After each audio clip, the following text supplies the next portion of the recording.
Welcome to TheoTrade. This is Don Kaufman. May 31st, 2024. A few hours after the cash close here on this Friday afternoon with, well, what was supposed to be a rather docile holiday week of trade turning into fairly explosive volatility. Look, what we're going to talk about here in this weekend's update, these rotations and divergences just scream there's more volatility ahead. I don't have to go too far to display what I interpret as volatility. Now, I know that a lot of you tune in, and the moment that you actually hear about volatility, of course, you're going to point out VIX. I need not even pull a chart on VIX, but the VIX is actually back, dropping just under the 13 handle. Look at this. We're actually at 1292. I got it. I see the VIX the exact same way that you do, but I also see the fact that today's trading session, and let's just talk first and foremost specifically about today. And we had, PCE, which is the Fed's favored indicator of choice. PCE maybe came in a little bit of soft. The marketplace initially loved it. There was big sell side activity. Look, here's the bottom line. And the very bottom line of that, trading session, we traded, 52.05 and then ripped 100 S&P handles higher, okay? All the way to the 53.07. Look, I don't care what somebody says about this is volatile, that's not volatile.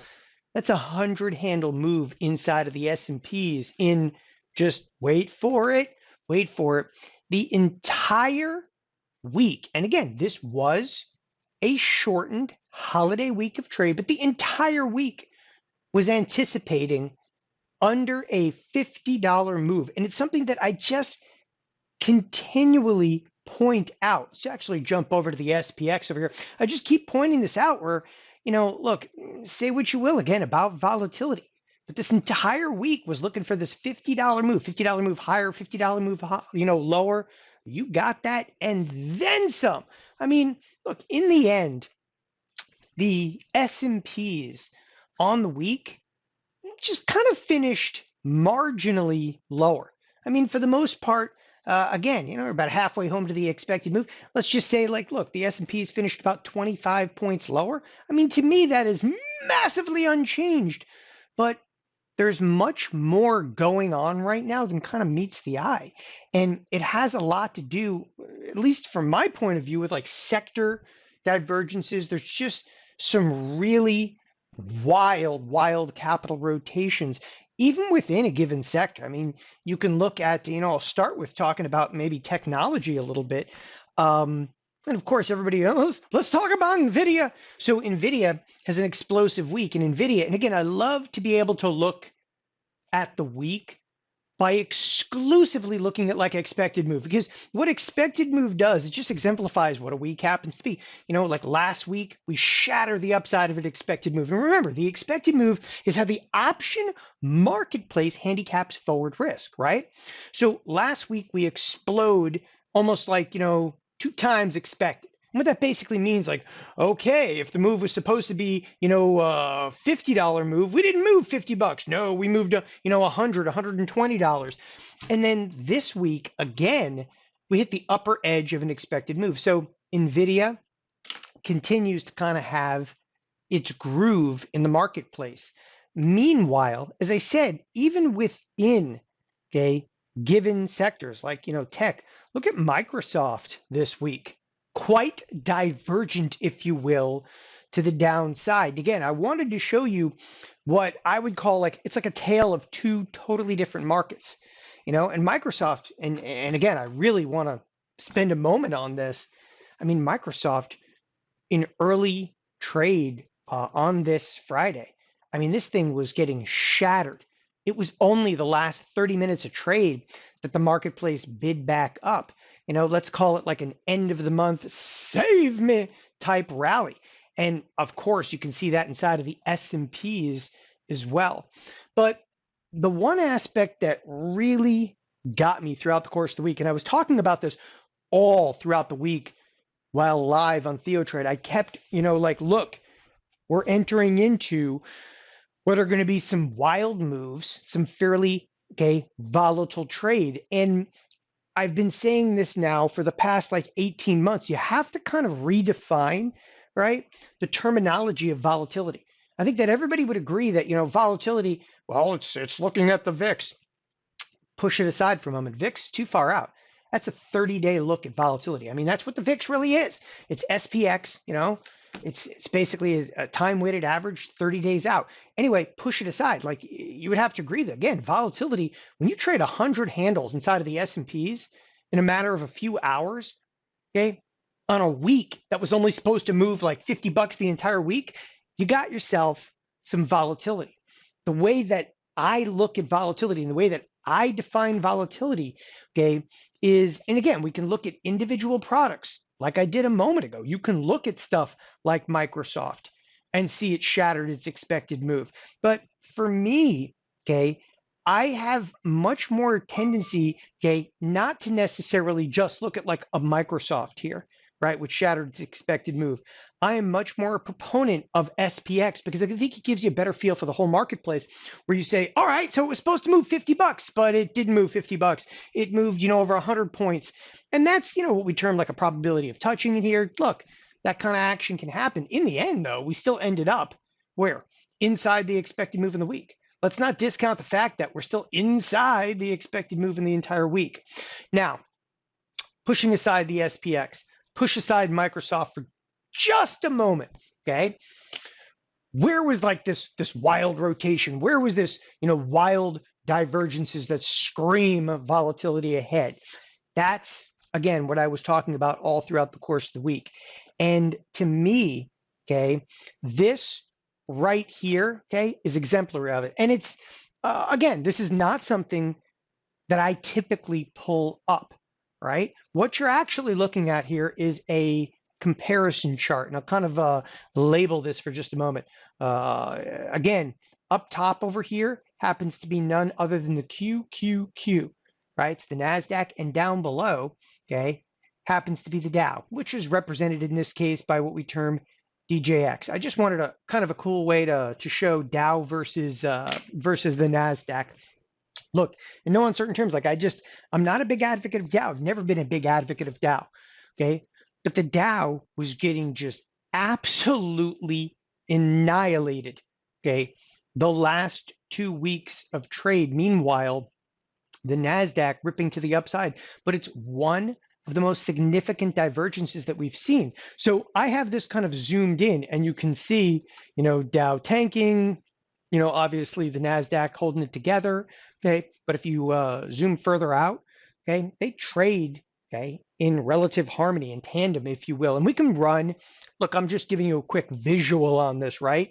I could run correlation and so forth, but I thought that this is a great way to just take a quick glance at, like one of the biggest, again, why am I concerned about volatility? Look, there's something obviously going on in markets when, Dow is getting hammered, okay, and the NASDAQ just holding the whole marketplace together. Yeah, something is going on. It's called NVIDIA. I mean, there was a video I did, months ago, the one stock market, and we're not far from it. But look, it's not just NVIDIA, okay, that's holding markets together out there. So we're seeing, all right, sectors kind of diverge. And I start talking about sectors. We're all over the map this week, where if you take a look at the financials, they actually finished the week massively unchanged. Once again, they got hammered throughout the course of last week, okay, into earlier this week. The entire move back to unchanged occurred within, again, a few hours of trade right at the end of, well, today, this Friday, right? So the entire week came down to the last, 2 hours of trade. It's bid back, market finished completely unchanged. Again, that happens to be the financials. Meanwhile, okay, also rather divergent over here, this is the energy sector. Once again, the energy sector getting absolutely hammered in recent trade, okay? And again, why I'm showing you this is, the financials, the energy sector, that's pretty much representative also what is critical inside of the Dow, okay? So again, some very significant rotations and divergences underway. Showing you though the energy sector also shocking. You realize the energy sector was down as of yesterday on the week. Okay, gets not just a bid back, but shatters the upside of the expected move again in hours. And this is why I keep reiterating, hey, got some volatility in this marketplace. Moreover, throughout the course, and this was a really interesting one, throughout the course of the week, which again, it's only a 4-day trading week, I found it interesting. We saw, okay, fairly high degrees of correlation inside of the S&P 100. Again, highly unusual given the fact that, like, look at a day like today, there are 90 products trading to the upside. You're like, well, of course, the S&P's finished up almost 1%. Yeah, and the NASDAQ actually finished the trading session down today. Again, wild divergences on the screen. The advanced decline line in several trading sessions throughout the course of this week was seeing high degrees of correlation, but it was like what, 3 or 4 products, the usual suspects that were really moving all of markets. Microsoft getting hammered on Thursday, okay? Nvidia, which took a toll to the marketplace also. Again, these are underlyings where all of a sudden we're not necessarily, and what I'm really trying to get at here, we're not necessarily seeing, if you will, new capital coming into the marketplace. What we're seeing right now is markets just simply like rotate. Okay, let's get out of Nvidia today. Let's actually shift. Now we're going to go towards the financials. Let's shift again. Let's actually cruise back in here towards the energy sector. It's this constant rotation. However, again, the interesting part of some of these rotations, they stand in huge contrast to much of the trade that we've seen as of late. And I think that is the important, okay, kind of distinction in here, is some of the trade that you're seeing right now, again, contrasts a lot of the trade that we've seen recently. And when there's a change of tone in the marketplace, and that's what I'm seeing right now, especially when you start looking at that divergence, okay, in Dow versus S&Ps. I mean, it's, again, pretty spectacular in here. It's a big change of tone. We're not just going in here and leaving everything alone and bidding up Nvidia. Right now, we're selling certain products, and I found it interesting when we started selling Nvidia, okay, started buying stocks like what? Like Intel? Nobody's wanted to touch Intel, okay, for months. It's up 2% at the end of the day. Again, there's areas that no one has wanted to touch for periods of time, and all of a sudden we're rotating back into them the moment you start to sell some tech. That's why I think, again, next week, it's going to be pretty pivotal. With that, again, talking about sector divergences, some of the capital rotations, and again, capital rotations, what I mean by that is even within a given sector, rotating out of Microsoft, okay, but continuing to keep other products like, for instance, Apple bid at this point. Google still stones throw off, all-time high out there, okay? But what are we really going to be facing next week? Well, there's a couple of things. One of the first things I want to mention next week is, well, we're back to a 5-day trading week, which is, it's great, fantastic, okay? But next week, we're going to have a larger expected move, and rightfully so. So when I start talking again about the expected move, and I'm going to kind of jump forward over here, the expected move is going to be this next week. It's close to $62, so it's $61.73. And again, when I start bringing it up, and I'm going to highlight now specifically into SPX and this like $62 move. Again, what that implies is basically $62 higher, $62 lower. Okay, nothing to see here, but one of the things that I'm a little bit bothered by in this next week of trade, given the fact that there's $62 of movement priced in, there's, again, a lot of economic data points. And, I don't usually on the weekend update, I can look at a lot of different stocks in here. Okay, I can show you some areas and, earnings that just got hammered. I mean, we didn't even talk about the fact that Dell got hammered. The market just brushed it off. We didn't talk about, okay, the fact that, CRM, okay, got hammered, but had a huge bid back under it. I think you got to push it aside because the marketplace right now It's not focused on a Dell. It's not focused on a CRM. Nothing matters right now, okay, other than like a handful of tech stocks in the S&Ps. But the critical thing is there's big danger right now in economic data points. I think everybody recognizes that, like, oh, that's Captain Obvious over here.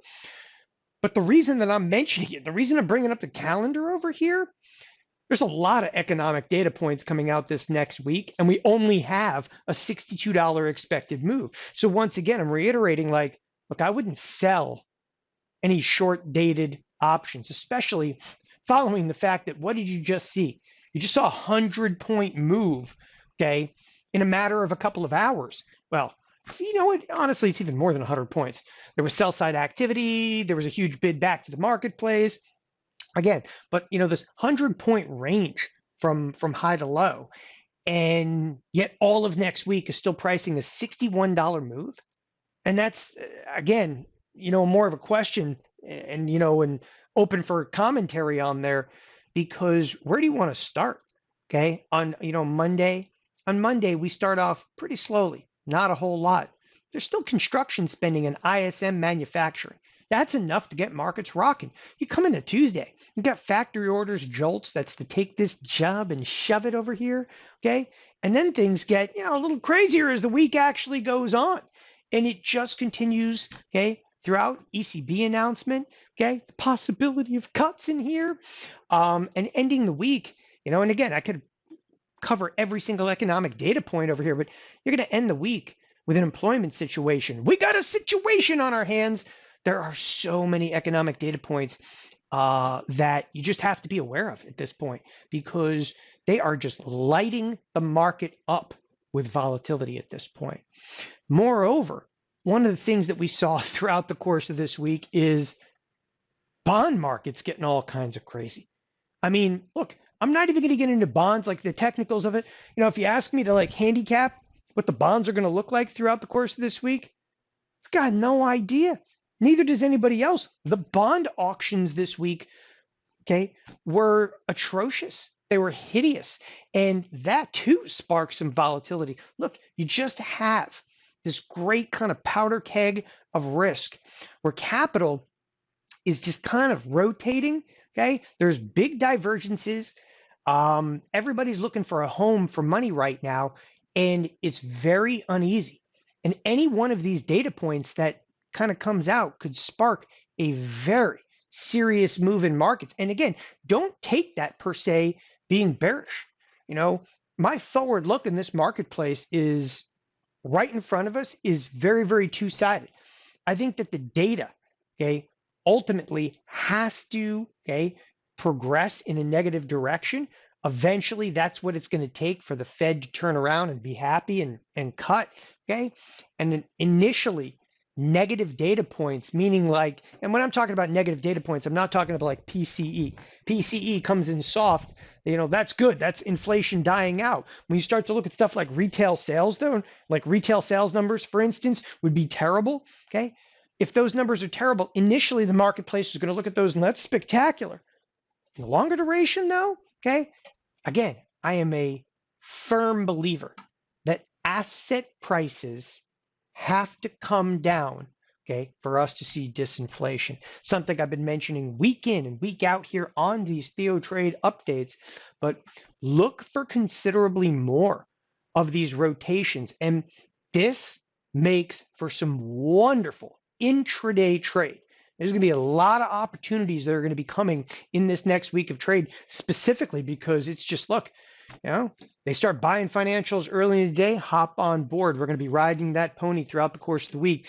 All of a sudden, we're selling tech, buying financials, and vice versa. Then we're going to be selling financials, buying tech throughout the course of the week. This stuff becomes opportunistic. Those divergences, okay, are very easily traded. With that, thanks everybody for joining us here at TheoTrade. Have a wonderful weekend. Bye-bye.